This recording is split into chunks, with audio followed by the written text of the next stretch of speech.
와우! 텍스다 더한구 기자입니다. 모처럼 찾아왔습니다. 오늘 영림원 소프트랩에 나와 있습니다. 이 회사는 28년간 ERP만 판 전문기업입니다. 이 회사를 이끌고 계신 권영범 대표님은 IT 업계 산 증인입니다. 83년 소년체전부터 시작합니다. 그 역사가 한국 IT의 역사라고 해도 과언이 아닙니다. 작년엔 또 상장까지 하셨습니다. 그래서 이제 글로벌 기업으로 성장하기 위해서 또 노력하고 계십니다. 많은 인재를 뽑고 제품도 바꿨습니다.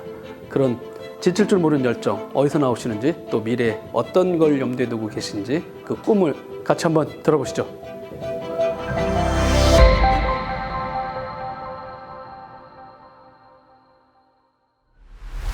원장님 오랜만에 뵙겠습니다. 네, 안녕하세요. 네. 워낙 저는 잘 아는데 많은 분들을 위해서 한번 간단한 자기소개 좀 부탁드립니다. 네, 저는 영림원 소프트랩의 대표이사 권영범입니다. 저희 회사는 ERP를 전문으로 하는 회사입니다. 창업한 지 28년 됐고요. 작년에 상장했습니다. 네, 반갑습니다. 네, 우선 상장 축하드립니다. 네, 감사합니다. 네, 진짜 제가 알고 취재한 지도 진짜 거의 20여 년 되는 것 같은데 계속해서 이제 상장하는 거 보니까 더 기쁘긴 하더라고요. 감사합니다. 네. 이번에 이제 상장을 하게 된 어떤 목표, 상장을 하게 된 어떤 배경, 그리고 이제 상장 후에 이제 관련된 자금을 갖고 또 어느 쪽에 더 투자하실 계획인지 궁금합니다. 네. 사실 상장 권유는 7, 8년 전부터 쭉 있어 왔습니다. 근데 우리가 상장 전보다 상장 이후에 지속 성장하는 것이 매우 중요하다고 생각해서 그 준비가 아직 좀 덜 됐다고 생각을 했었고, 이제 준비가 어느 정도 됐고, 또 이제 이 상장을 통해서 한 단계 더 업그레이드되는, 특히 글로벌 시장에서 진출하는 데 있어서 상장하는 것이 여러모로 도움이 된다고 생각해서 상장을 했습니다. 그래서 사실 작년에 상장해서 공모자금이 들어왔는데, 사실 저희가 매년 4, 50억 이익을 내기 때문에 특별히 어떤 운용 자금으로 쓸 필요는 없고 이걸 어떻게 써야 되는가 곰곰이 지금 고민하고 있습니다. 그래서 우선은 R&D 인력을 중심으로 글로벌 비즈니스 하기 위한 준비 차원에서 인력을 좀 확보했고, 복리후생 차원에서 저희 빌딩 그 3층의 그 식당가에 그 하나를 인수해가지고 리모델링해서 직원들 건강을 위해서 카페테리아를 얼마 전에 오픈했습니다. 특히 여기는 우리 회사 입사하고 체중들이 많이 좀 늘어나는 것 같아서 샐러드 바를 굉장히 중요시하는 그런 운영을 하고 있습니다. 그리고 이제 글로벌 진출을 위해서 일본 법인의 증자, 또 인도네시아의 법인하는 만드는데 투자를 할 계획으로 있습니다. 네. 진짜 그 해외 사업이라든가 이쪽에 더 많은 이제 본격적으로 더 힘을 싣겠다 이렇게 이해해도 되겠네요. 네. 그동안에 이제 28년간 말씀을 하시는데 제가 알기로는 93년도 예전에 하실 때 회사는 차렸지만 실제는 예전에 아시안 게임이다, 소년체전이다, 올림픽 이런 데도 IT 쪽 많이 참여하셨었잖아요. 네. 좀 감회가 말은 28년 됐지만 실제는 IT 인생으로 보시면 거의 30년, 40년 돼가시는 건가요? 그렇죠. 사실은 이제 제가 주로 해왔던 상장 전에 경험도 기업의 경영 정보 시스템 구축하는 SI성 그 프로젝트를 많이 했습니다. 근데 이제 40 되면서 이 소프트웨어 비즈니스라는 것은 이제 한번 개발한 것을 얼마만큼 많이 리유즈하느냐 하는 게 이제 그 사업의 효율 또 성과를 높인다고 생각해서 사실은 이제 패키지 소프트웨어 기업을 훌륭하게 만들어 보자 차원에서 창업을 했고, 사실은 처음에는 PC용 패키지를 개발했고 한 2년 후에 PC용 패키지 가지고 먹고 살 수가 없어서 결국 우리가 잘해왔던 것 가지고 고민한 것이 이제 ERP를 처음 개발하게 된 어떤 계기였다고 생각합니다. 이제 많은 분들이 뭐 무조건 20대에 창업해야 된다 이렇게 안 해도 될 것 같습니다. 어느 정도 경험을 쌓고 다시 좀 뜻한 말 있으면 다시 창업해도 이런 성공 권 원장님이 이제 성공 모델 될 수 있겠네요.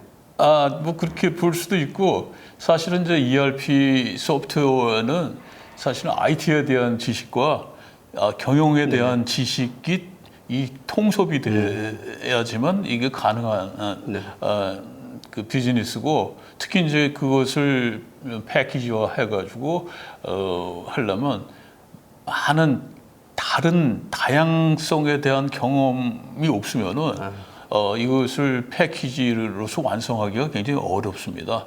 그런 측면에서 ERP 비즈니스라는 것은 좀 다른 IT 비즈니스하고 조금 차별성이 좀 있지 않는가 그렇게 생각이 됩니다. 기술도 알아야 되고 각 산업에 대한 이해도 반드시 그렇습니다. 필요하고 네. 어차피 이제 경영에 관련된 정보다 보니까 기업에 대한 어떤 이해도 필요한 다방면의 기능이 아니, 재능도 있어야 되겠네요. 전문성이 필요하고. 뭐 하여튼 그런 거가 합해져야지만 된다고 생각합니다. 그래서 제가 저희 직원들한테 하버드 대학교의 경영학 박사 10명과 스탠포드 대학의 소프트웨어 박사 10명이 모여서 ERP를 만들면 이게 패키지로 성공할 수 있을까? 뭐 이런 질문을 던집니다. 근데 불가능하다. 왜냐하면 이 사람들은 다양한 다른 기업들의 프로세스에 대한 경험이 없다. 그렇기 때문에 그 다른 거 가운데서 그 어떤 통합적인 공통된 제너럴한 프로세스를 만들어낼 수가 없기 때문에 만든 소프트웨어가 회사마다 쓰이려면 많이 고쳐야 된다. 그런 얘기를 하고 있습니다. 이런 분들이 만든 제품을 여러분 사용하고 계십니다. 대단하신 것 같습니다. 그리고 진짜 올해 이제 창립 28주년인데 2년 후가 30주년이더라고요. 이제 감회가 남다르실 것 같은데 이제 그동안 어떻게 회사를 이끌어 오셨고 혹시 또 30주년 이후에는 어떤 회사로 영림원을 더 이렇게 변화 발전시키실지 좀 궁금합니다. 네, 오래됐죠. 하여튼 뭐 저희 회사의 비전은 ERP를 제일 잘하는 회사. 그래서 일단 국내에서는 ERP를 제일 잘하는 회사로 자리매김했다고 생각합니다. 그래서 아까도 말씀드렸습니다만 상장을 계기로 글로벌 시장, 제가 이제 CEO로 재직하는 기간 내에 아시아에서 제일 ERP를 잘하는 회사로 자리매김하겠다라는 생각을 가지고 있고요. 그러기 위해서 말씀드린 대로 IT에 대한 지식과 또 경영에 대한 지식을 통섭하는데 저희가 그간 이제 한 25명 가량을 경영대학원의 이제 석사 과정을 마치게 했고 앞으로 매년 한 3명 정도를 경영대학원에 보낼 생각입니다. 그래서 글로벌 역량과 경영에 대한 지식을 전사적으로 더 한 단계 높이는 일을 좀 할까 생각하고 있습니다. 뭐 이제 글로벌 비즈니스라든가 30주년에서도 또 글로벌 기업으로 키운다고 말씀을 하셨으니까 이제 관련된 질문을 드리고 싶은데요. 뭐 일본에도 지금 클라우드 제품으로 진출하고 계시고 패키지도 한번 가졌었고 또 베트남에도 또 예전에 진출하셨죠. 국내 기업들이 많이 베트남 많이 나가고 있었으니까요. 그리고 또 이번에 또 인도네시아도 이제 만드시고 진출하시는 것 같은데 이쪽 특히 아시아에서 어떤 가능성들을 보시는지 궁금하고요. 그다음에 또 이제 우리 ERP라든가 클라우드 제품 이런 게 아시아에선 진짜 통할 것 같다 이렇게 느끼시는 어떤 근거 같은 게 있나요? 네, 사실 이제 저희가 일본에는 많은 공을 들였었습니다. 그래서 사실은 구축형 ERP를 가지고 한 7, 8년 해서 그 고객사 2개 확보하고 파트너가 뱅크럽 파산하는 바람에 눈물을 머금고 철수했다가 클라우드로 다시 준비해서 한 3년 전에 다시 진출했고 아직 소수입니다만 일본에 7개 정도의 그 고객사를 확보를 했습니다. 근데 그 산업이 다 다른 분야에 있는 고객사가 한국서 만든 ERP 소프트웨어가 굉장히 방대하거든요. 그 단 한 줄도 고치지 않고 이 월차 결산까지 하고 있다는 거는 일본 내에서 인정을 받았다는 거라고 할 수 있습니다. 네. 잘 아시다시피 일본은 품질이 굉장히 까다로운 나라이기 때문에 일본에서 인정받은 것은 전 세계로 나가도 이게 보증할 수 있는 ERP 제품이다라고 평가될 수 있다고 생각됩니다. 특히 최근에 그 미쓰비시의 하고 이토헤미라고 굉장히 큰 대기업 둘이서 50대 50으로 합자해서 만든 큐슈 엑기스라는 기업의 8개 ERP 회사가 경쟁해서 저희 거가 선정이 됐습니다. 축하드립니다. 그래서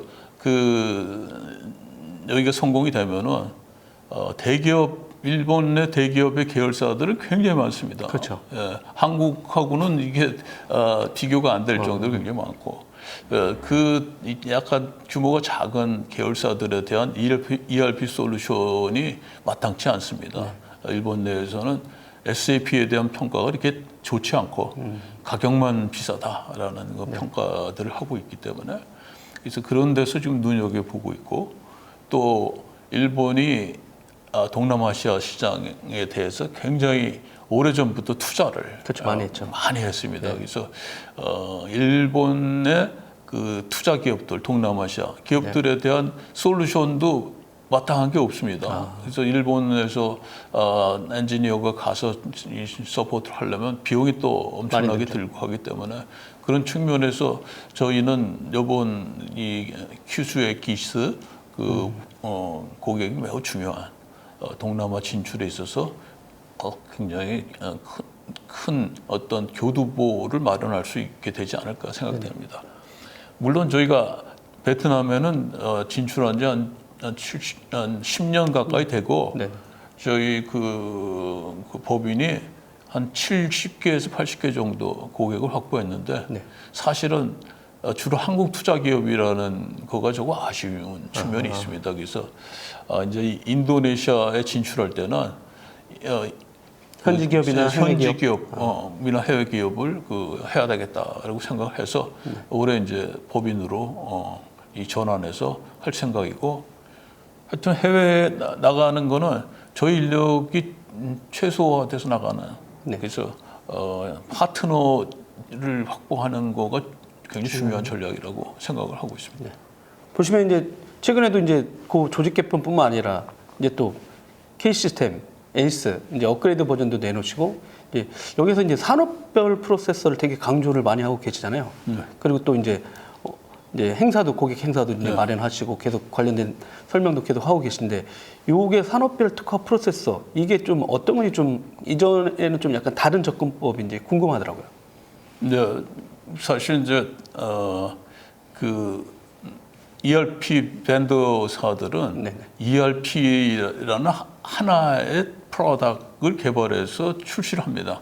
이제 그걸 가지고 파트너들이 다양한 고객, 산업에 있는 고객들에 맞게 커스터마이징 개발을 해주든지, 아니면 아주 그냥 기능이 아주 작아가지고 그냥 최종 결과만 기록하든지 뭐 둘 중에 하나라고 생각합니다. 그래서 저희는 사실은 이제 산업별로 아까 말씀드린 데는 그런 특화된 경험치들이 쌓여져 왔고, 또 하나는 이제 소프트웨어 엔지니어링 측면에서 레고 블록식으로 회사의 전체 프로세스가 약 100여 개 정도로 나눌 수 있는데, 그 프로세스 단위로 넣었다 뺐다 하는데, 다른 프로세스의 프로그램을 고치지 않고 할 수 있는 기술을 이제 완성을 해냈기 때문에, 그 두 가지의 역량이 합해져야지만 이제 산업별로 이 프로세스가 이 다른 그 산업들이 있습니다. 그래서 뭐 프로젝트 산업에서는 프로젝트의 공정 관리를 어떻게 잘 해야 되느냐. 또 뭐 유통 산업에서는 어떤 유통을 원활하게 하기 위한 프로세스 뭐 이런 것들이 전혀 틀린 거를 똑같은 ERP를 가지고 쓰게 하려면 굉장히 커스터마이징을 많이 해야 된다는 겁니다. 그래서 그것을 저희가 이제 완성을 해서 이제 6개 산업에 대한 ERP가 산업별 ERP를 이제 올해 어나운스하게 되는 겁니다. 그래서 그렇게 되면 고객은 일단은 비용이 작게 들고 네. 그 다음에 유지 보수에 대한 부담도 훨씬 적어집니다. 마찬가지로 저희 소프트웨어 회사는 리유즈를 극대화할 수 있기 때문에 고객도 좋고 저희도 좋은 그런 어떤 변화가 되고 더 중요한 것은 앞으로 그런 산업에 특화된 그 니치 마켓에 맞는 ERP 그 서비스들을 확대해 갈 수 있다는 겁니다. 저희들이 이제 계속 그 레고 블록처럼 이렇게 제품들을 이렇게 꼈다 뺐다 할 수 있다는 얘기는 계속 됐는데 말씀하신 대로 어느 정도 그게 이제 드디어 기술적 완성도 시기가 왔다라고 이해하면 되겠네요. 그렇습니다. 그동안에 그 과정이었었고 예. 완성되니까 이제 진짜 고객들의 산업별이라든가 새로운 산업이 나타나더라도 유연하게 대응할 수 있다 이렇게 이해하면 되겠네요. 뭐 소프트웨어 아키텍처적인 측면에서는 사실 저희가 2007년부터 서비스 오리엔티드 아키텍처 구조로 바꾸는 것을 전면 작업을 했고 그러면서도 이거가 완성을 못 시켰던 거는 아까 말씀드린 대로 산업별로 특화된 프로세스에 대한 다양한 경험치들이 축적이 되기 어려웠다고 생각이 됩니다. 그리고 이제 그런 측면에서 이제 저희가 이 꿈에 그리던 이제 소프트웨어 엔지니어링 측면에서 완성과 이제 산업별 ERP를 만들어낼 수 있는 기반을 확보했다는 측면에서 큰 의의가 있다고 생각하고 있습니다. 거의 이제 끝나가고 있는데 항상 이제 말씀하시다 보면 이제 외산업체들의 이제 방어를 위해서 우리가 거의 20년 노력해 왔다. 그러다 보니까 뭐 진짜 고객들이 더 한국에서 가장 저렴한 외산 소프트웨어를 사는 거다. 영림원의 존재 때문에 이런 말씀도 많이 해오셨는데 보시기에도 그 20년간 진짜 지지 않으시고 계속 이런 싸움을 외산업체들 거대한 글로벌 기업들하고 거기서 이렇게 싸울 수 있었던 어떤 동기 내지는 어떤 힘, 원천 이런 게 뭔지 좀 궁금합니다. 사실 이제 저희 컨설턴트들은 그 1년에 한 2개 내지 3개 프로젝트를 합니다. 근데 저희가 2000년도에 원맨 컨설팅 그 전략을 했습니다. 그래서 중소기업에 부담도 최소화시키고 그다음에 컨설턴트의 역량 향상을 위해서 혼자 가서 아까 말씀드린 데 모든 프로세스 뭐 영업 물류, 생산, 구매, 회계, 심지어 인사급여까지 혼자서 하는 것을 그렇게 1년에 2-3개씩 하고 한 10년만 지나면 20-30개를 해서 모든 다양한 회사의 프로세스들에 대한 경험을 갖습니다. 이거가 사실은 우리 회사의 경쟁력이라고 저는 생각합니다. 그거를 또 지원하는 개발 조직이나 이런 것들이 결국은 외산 ERP를 가지고 회사에 맞춰서 잘 쓰게 하려면 컨설팅 능력이 굉장히 중요합니다. 그래서 저희가 구축했던 거의 모든 그 고객사들은 그 소위 이제 ERP가 성공적으로 됐느냐 안 됐느냐 하는 거는 원가 분석까지 되느냐 안 되느냐 하는 겁니다. 그래서 제품별로 또는 고객별로 영업사원별로 얼마만큼 이익을 내고 있느냐 뭐 이런 분석까지 돼야지 ERP다운 ERP라고 얘기를 하는데 거의 다 그런 그 답을 내고 나옵니다. 그래서 시중에서의 영림원은 정말 답은 확실하게 내주는 기업이다라는 이제 어떤 평판이 쌓여져 왔던 거는 그런 경험치들, 그런 어떤 전략적 접근이 유효했던 거 아닌가라고 저는 생각하고 있습니다. 네, 마지막 질문은 여기 이제 원래 예상이 없던 건데 그냥 권영범이라는 한 사람이 어떻게 IT 역사에 기록되기를 원하는지 좀 궁금합니다. 그 제가 제 자랑하기에는 좀 그렇습니다만 저는 제가 79년도부터 우리나라 소프트웨어 업계에서 아직까지 현역으로 뛰고 있다고 생각하는데 우리나라에서 그 최초자가 듣는 것들을 프로젝트 PM을 제가 해왔던 제가 제일 자랑하고 싶은 프로젝트는 전국 체조를 첫 번째로 전선화한 프로젝트입니다. 83년인가요? 83년도에 그거를 했기 때문에 제가 카이스트 재직하고 있을 때 카이스트가 올림픽 전선화에 대한 준비를 우리나라가 할 수 있다 하는 것을 입증해 보였고 제가 올림픽 조직위원회 파견 나가서 아시안 게임, 올림픽 게임 전선화에 대한 감리를 했었습니다. 그리고 사실은 윈도우용 PC용 패키지를 국내에서 최초로 개발한 게 저희였습니다. 그래서 윈도우용으로 바둑 소프트웨어를 개발했고 윈도우용으로 평생 미서 OK라는 개인정보관리 시스템 이런 것도 처음으로 했고 그다음에 IBM 메인프레임을 PC 랜을 엮어서 다운사이징한 첫 번째 프로젝트를 제가 했습니다. 그 대한페인팅 인크에. 그리고 ERP 패키지를 최초로 개발해서 거기에 제공하고요. 서비스한 것도 저희 회사가 제가 PM으로서 했던 거 생각합니다. 그래서 제가 그런 어떤 새로운 변화에 항상 앞장서서 또 국가적으로 중요한 의미가 있는 일들을 제가 최초로 했다는 데 대해서 권영범이라는 한 인간을 볼 수 있지 않을까 이렇게 생각해 주시면 감사하겠습니다. 네, 고맙습니다. 이렇게 이제 28년간 한우물 파신 영림원 소프트랩의 이제 권영범 대표님을 만나봤습니다. 이제 회사 이름 자체도 거대한 숲이잖아요. 이렇게 많은 영재들이 모여서 이룰 수 있는 거대한 숲. 그러다 보면 엄청 생태계를 지금 생각해 보면 생태계란 말을 대신을 먼저 하신 것 같습니다. 이 생태계가 계속해서 무궁무진하게 또 건강하게 발전하고 큰 숲이 이뤄서 그 안에 있는 분들이 많이 다 행복하고 건강하게 잘 지낼 수 있기를 저도 이제 취재하는 입장에서 이제 바라고 응원하겠습니다. 오늘 이렇게 시간 내주셔서 고맙습니다. 감사합니다. 네.